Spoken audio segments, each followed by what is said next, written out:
इसका fake number है, lot number 8 है, टोयोटा वेट्स है, पल वाइट कलर के अंदर है और शीशा इसका जो फ्रंट है वो टूटा हुआ है।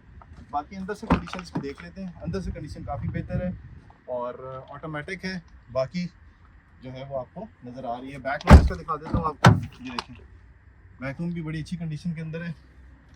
Beige and grey and black colour की कॉम्बिनेशन के अंदर है, ये आपको नज़र आ रहा है सब।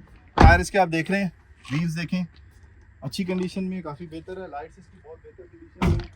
बाकी चेसिंग और बाकी चीज़ों के अंदर कभी कभी जो है वो कुछ डैमेज हो जाते हैं, लेकिन बाकी ओवरऑल गाड़ी की कंडीशन बेहतर है। छत थोड़ी सी जो है वो डेंट है, वो आपको दूर करने पड़ेंगे। फिर उसके बाद एक और हाईएस आपको यहाँ पे नज़र आ रही है, ये भी आपको 19 जून में नज़र आएगी। लॉट नंबर 14 के अंदर है, 1992 का मॉडल है। यहाँ से आप देख लें, लाइट्स इसकी बेहतर कंडीशन में, बम्पर भी ठीक है, आगे से लगी हुई गाड़ी ठीक है।